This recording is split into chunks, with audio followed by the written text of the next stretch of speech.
Welcome to the Iron Self podcast, where we jump into health, fitness, mindset, and becoming the best version of yourself. Today with your hosts, Mike and Kayla Minion. Welcome back to the Iron Self podcast. Again today with Kayla and Mike. So today we are talking about the Iron Self 6 fundamental principles for life. So these are principles that we've come up with, that we believe in, and that we share with all of our clients to become the most successful versions of themselves. So they include what we deem to be the most important factors for a healthy, complete life. A healthy, complete, long-term, successfully life. We don't want short-term success for anybody. If anybody who's worked with us knows, as soon as you start with us, you're part of our family. We are long-term success oriented. We work on goals, we stack it together, and we build success long-term. So the big thing here is that we all want to live a nice, full, long life. We all want to be healthy. And these are all things that we say that we want, but some of us, we don't always take action towards those. And when we age and we get to be in that retirement category that we're always looking for, it becomes a place of disease management and no longer this like dream of traveling the world that we've been planning for. Well, a lot of times we don't even know where to start. So if you've never been on a health journey, if you've never taken your health seriously, if you've just coasted through life eating whatever comes in front of you and, just kind of coasting, setting it on autopilot, then a lot of times you don't know where to start. So we're going to give you the 6 pillars to a strong, healthy, vibrant life. And I'm going to start out with number 1. One of my personal favorites is movement. Now, this doesn't mean that you need to lift weights and be in the gym. This also doesn't mean that you need to do yoga. This means movement. So for some people, movement starts as just walking. Starts as, you take your dog for a walk once a day. If you are sitting on a couch right now and that's all you do, if you sit in a truck for work, I used to work with a lot of firefighters. If you sit in a truck all day and then you get back to the hall and you sit at the desk all day and then you go home and you sit and watch TV, maybe that just means getting up and getting more active, walking, right? Maybe instead of taking an elevator, you take the stairs. Movement is movement. Movement is lotion for your body. This is how we get those bodies where we're thriving, where we're actually enjoying movement, enjoyable movement. Okay, so enjoyable movement. Pillar number 1, you must have some form of movement in your everyday life. If that means going to the gym 6 days a week, heck yeah, do it. Do whatever's enjoyable Sports. to you. Woo! Okay. Pillar number 2. Nourishment. Nourishing our body with whole foods. We live in society where food is so readily available now, and we get things like Oreos or chips and those kinds of things, and we call this food, but it's not food. Food is, your yams and your carrots and Butternut squash. Oh yeah, butternut squash. That's Sorry, our we're on a favorite. butternut squash kick right now. So good. But the thing is that food comes from the earth. And so if it comes in a prepackaged bag, it's probably not going to nourish your body. The nourishing of the body comes from the micronutrients that we get from our foods, the whole grains, the fibers, all of that kind of stuff that really begins to serve our body and build our body up. Right? When we eat these processed foods, that really breaks our body down and it cuts us down and it creates areas of nutrient deficiencies. It creates areas where we're increasing cravings because we're actually not meeting certain nutrients that our body is looking for. There's so much here that kind of compounds. The big thing is, and we saw this, we were watching a video a little while ago, and it showed a triangle, like a pyramid, and it starts with your whole foods at the bottom. So those are like your whole grains, your meats, your whatever you're going to eat, whole foods. And as it gets higher, it gets more processed. So at the top, it's like, ding dongs, Oreos, whatever they are. So something that's just that easy, highly palatable food. And as the food gets up to the top more, the nutrient density goes down. But then down at the base here, your whole foods are those super nutrient dense food. That's where your body is actually getting the nutrients it needs on a day-to-day basis. When we nourish our body with whole foods and whole grains, what we actually see is that our body begins to thrive. We begin to suffer from less ailments. We begin to have less inflammation in the body, and we begin to have more energy and more vitality. And that's really, truly what we're looking for, right? You can't just pop a multivitamin and say that that's going to give you the energy and the vitality that your body needs. You need to really start with the whole food sources, because that's really how our body can start to take what it needs out of there, right? And then dispels what we don't need. And one good thing doesn't take away from all, like I had a hockey player and he ate fast food all the time, no fault of his own, because he was young, he wasn't planning obviously making his own meals. He was going out and just eating fast food because it was quick between games. But he would drink a green shake and then he's like, well, I'm healthy because I have my green shake on top of this. And I'm like, just having a green shake is great, don't get me wrong, like you're gonna get some nutrient out of it, but it doesn't make up for eating 3 meals a day of absolute trash. Right. So build on those healthy habits. So, if you have that green shake and that is your one awesome meal and you're super celebrating that, how can you add a little bit more, I'm going to call it variety, in other aspects of your day? So maybe you grab a McDonald's cheeseburger and then you go over to like chopped leaf and you grab yourself a side salad, or you get yourself a salad roll. Like, how can you find that a little bit more balanced? Because we tend to get locked into these behavior patterns that are comfortable, easy, familiar. And when we need to take that brain and step outside of those comfortable, easy, familiar brain patterns and into the uncomfortable and start to change that patterning. Yeah, 100%. Okay. Trailer number 3. Number 3 is radical, unconditional self-love. Radical self-love. So when we say radical, it means like no matter what. Unconditional means that there is not a single condition. I don't love myself more if I do a certain thing. Yeah. Or when I do a certain thing, if I look a certain way, or when I achieve a certain thing. There's no conditions. It's radical. It's totally different. It's outside of the box thinking. So here's the thing. You today, whoever's listening to this right now, you are an accumulation of all of the decisions you've made in your life up until this exact moment. So you need to learn to accept that without conditions, without judgment. Maybe you haven't made all the best decisions. Maybe you have made some pretty awesome decisions. I bet you, if you look at it, you probably balance out pretty good. Most people do. But they focus on the negative aspects and they're like, well, I beat myself up because of this, and this. And I can't fully love myself because of these reasons.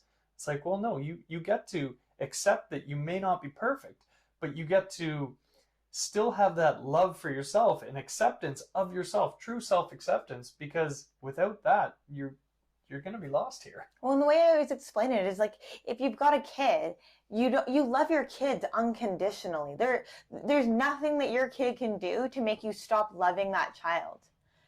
But when we tend to put those parameters on ourselves, right? If I do this, I can't love myself. When I don't do this, I can't love myself, right? And that is just I'm going to call that stinking thinking. It's stinking thinking to think that way, because you need to unconditionally love yourself. We slip up. Like Mike said, it's human.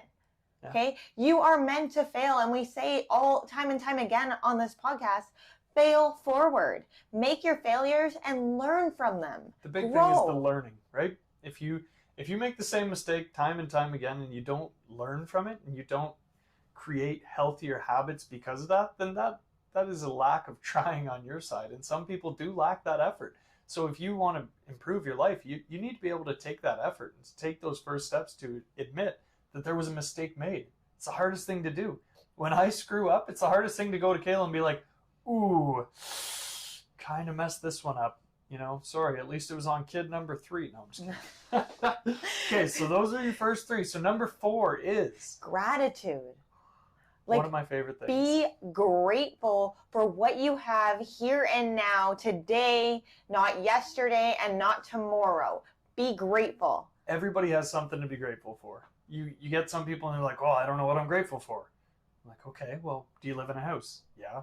Do you live in an apartment? Sure. Do you live somewhere that isn't outside in the snow right now in Alberta? Yep. Great. You get to start there because you can be grateful that you have a roof over your head, regardless of what that roof is. Okay, and if you don't have a roof over your head, maybe you're grateful that you have a warm meal in your tummy. Yeah, or maybe you're grateful that you got breath in your lungs, right? There's always something. Yes. I love that. Breath in your lungs. Maybe you're just grateful that you woke up today. Do you know how many people don't get to wake up today? Lots. So you got to do that, and that's amazing, and that is a gift. And I think that we often glaze over it as like, this is normal, this is normalcy, this is something that just shows up every day, and we expect it to happen. But what if it didn't happen? What if your expectation changed? Then would you still be grateful for that? Like, you just really need to get back to basics. I myself, I've been trying to like focus on those little things. Like when I see like the Canadian geese flying in a V formation, I'm like, that's freaking amazing. I got to see that. Nobody else got to see that today, or maybe they did and they didn't appreciate it the way I did. A great learning lesson for me was actually when we moved back from BC to Alberta. I realized how much I missed the mountains and the ocean, because when you're living, like when we were in Victoria, we were living right on the ocean, right? So you could look out our kitchen window, you could see the ocean, you could see the Olympic Mountains.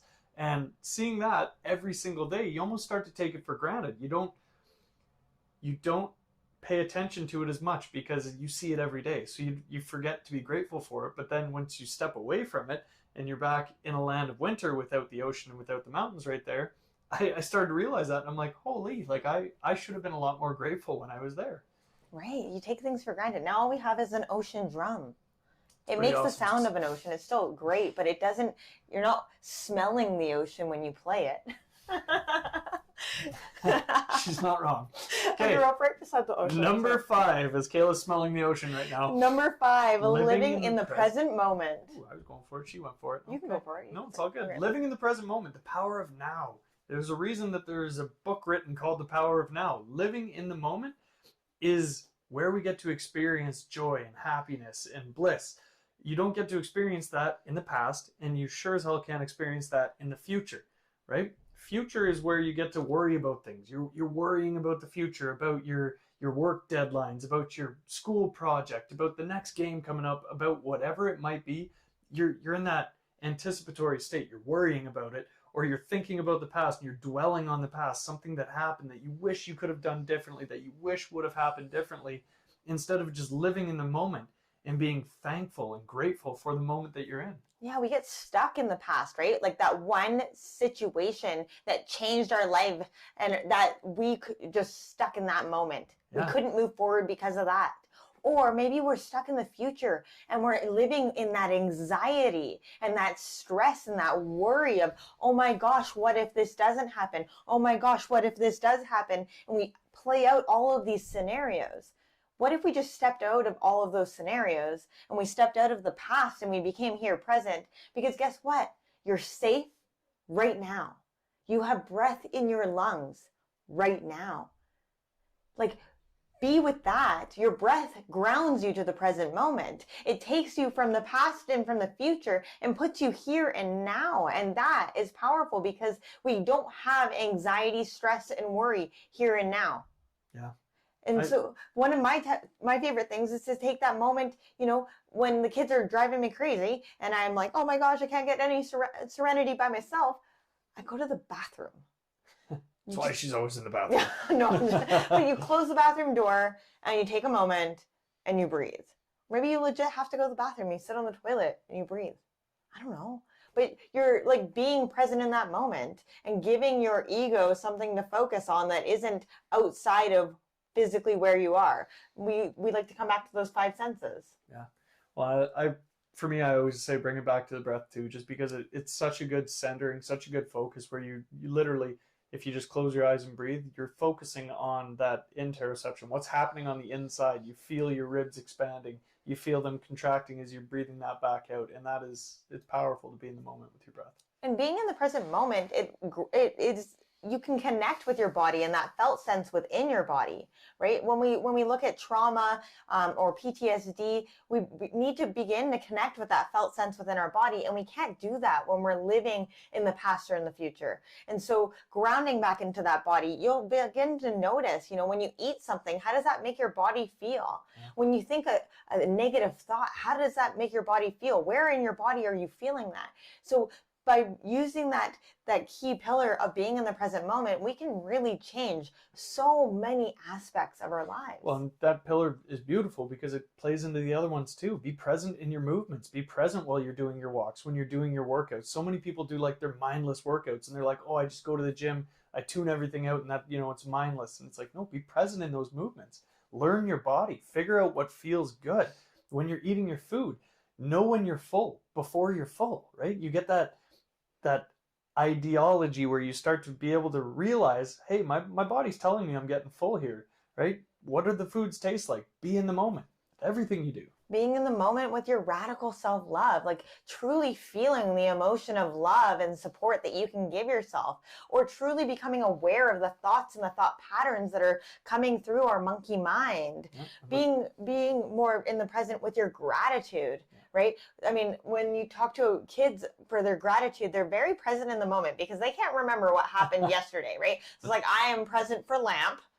Are you present for lamp because you see lamp? Yes. Like easy there, Anchorman. But I mean, like, it's legit. It's a thing. Like, they can't really remember their day. They can't recount it all because they're present right now. Whereas we as adults, we don't go present now. We're like, okay, well, I was grateful for this happening yesterday. We've learned to put our focus elsewhere, right? And that happens with school. When you're growing up, going through school, you're learning about the past. You're learning about what you might want to be in the future. So a lot of the focus isn't so much on what you're doing right now, right? So again, living in the now, that power of now is so powerful.